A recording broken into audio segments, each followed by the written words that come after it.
Hello, Cancer, Sun, Moon, Rising, and Venus signs. Kamusta kayo? Sana po ay nasa mabuti kayong kalagayan. Welcome back po sa Star Tarot.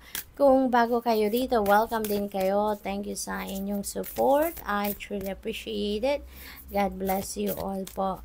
Cancer, paunang mensahe po ninyo, ayan, Spirit, it's time to collaborate. Ayan, so, number one is a new beginning energy. Kaya most likely, meron kayong sisimulang bago dito sa buhay ninyo. It could be anything, maaaring bagong belief system ito, bagong inspirasyon, bagong idea, it could be a bagong trabaho, bagong business venture, it could be anything, na maaaring sisimulan ninyo sa ngayon. At ang mensahe sa inyo, panahon din ito para makipag-collaborate kayo. Panahon na para kayo ay makipagtulungan, makipag-partner sa ibang tao sa kung ano man ang gagawin ninyo dito, So maybe there are partnerships in business, maaari din naman partnerships in a project, yung mga ganon. Or siguro, may mga katulong kayo sa pagre-research, maaaring ganon. What else? We have number 57, Squirrel Spirit, believe in yourself. Magtiwala kayo sa inyong sarili. Cancer, kung meron kayong mga iniisip o mga pinaplanong gagawin, huwag kayong paghinaan ng loob. Bagkus, magtiwala kayo sa inyong sarili. At alalahanin ninyo lagi na we are given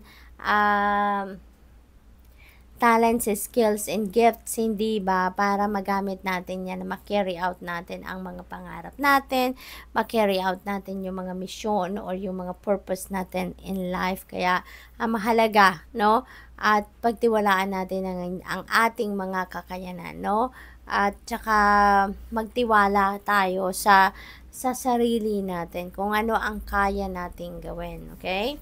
We have number 50, Rhino Spirit, overcome any obstacle. Ayan, so dito rin, related din ito dito si believe in yourself. Kasi kahit anuman ang obstacle, anumang problema ang dumating sa buhay natin, kayang-kaya natin lagpasan yan. Gamitin natin ang mga talents, skills, and gifts natin para malagpasan natin ang mga obstacles na yan. Yun ang gawin nating sandata din, Aside from our courage and inner strength, gamitin din natin ang mga talents, skills, gifts natin, yung wisdom natin, ang learnings and life natin para malagpasan natin or harapin natin ang mga problema or mga obstacles na yan.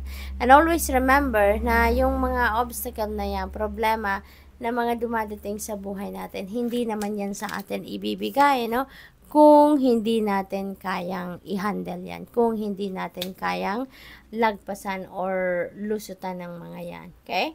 So, we have exceeding expectations. Ayan, so napakaganda because you are also going to be successful dito. You are going to succeed and magiging victorious kayo sa mga bagay na gagawin ninyo sa ngayon.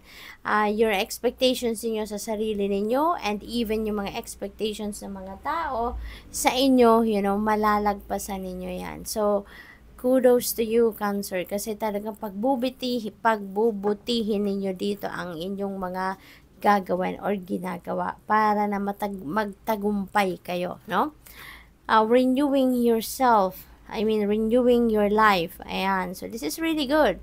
Kasi, may mga bagay dito talaga sa buhay din ninyo na kailangan na ninyong i-let go, And you are ready to let it go. You are ready to release the clutter sa buhay ninyo.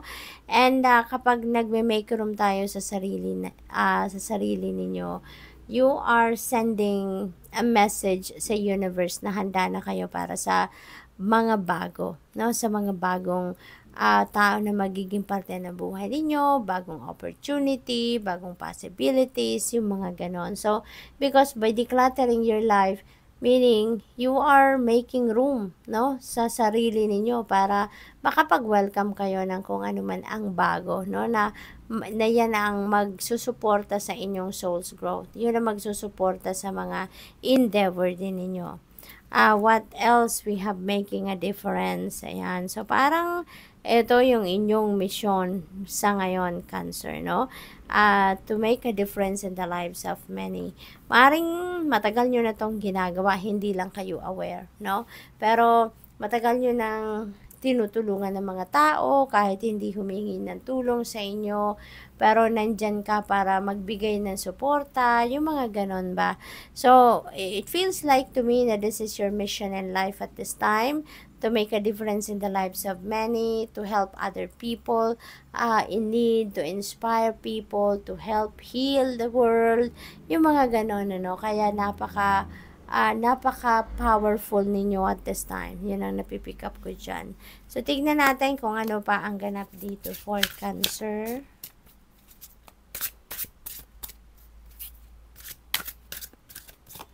We have Four of Swords. Ayan. So, dito sa Four of Swords, kailangan ninyo ng pahinga, no? Cancer. Maybe you are exhausted na physically, mentally, and emotionally. Kaya kailangan ninyo dito na huminga din muna. Magkaroon muna kayo dito ng pagdideclutter, no, sa inyong energy field, sa inyong isip at nararamdaman, at kailangan ninyo dito na maging maluwag muna ang inyong pakiramdam, okay, so that you can also parang rejuvenate and recuperate and replenish your lost energy, no? So magpahinga ka muna, step back a little muna sa kung ano ang yung pinagkakabisihan para maging ready ka, no, sa pag-welcome din ng mga pagbabagong ito sa buhay ninyo. What else? We have Two of Wands. Ayan, planning stage. Ang iba sa inyo dito, Cancer, maaring may biyahe kayo, no? Baka magta-travel din ang iba sa inyo. Maybe you are traveling across the globe, no? Or maybe pasyal or bibisita kayo sa mga mahal niyo sa buhay. Maaring yon din ang sadya ninyo sa pagbabiyaheng ito. So, what I'm picking up here is maybe nagpa-planning kayo sa ngayon. Maaring related yan sa pagta-travel ninyo, or maybe yung planning stage na to is related sa inyong mga plano sa buhay, mga endeavor na gusto ninyong pasukin, something like that. What else? We have the High Priestess. Ayan. So, reminder ito sa inyo na pakinggan ninyo lagi ang inyong intuition. Pakinggan ninyo ang inyong gut instinct because you are being guided dito ng Divine Universe para makatulong or tulungan kayo sa mga pinagpaplanuhan ninyo, makatulong sa inyo sa kung ano man ang mga pinagkakabisihan ninyo.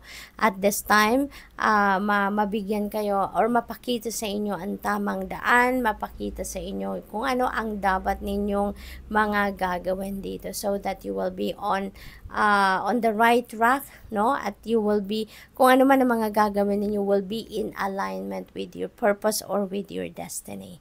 So, good luck. Thank you for watching. Love and light. Namaste.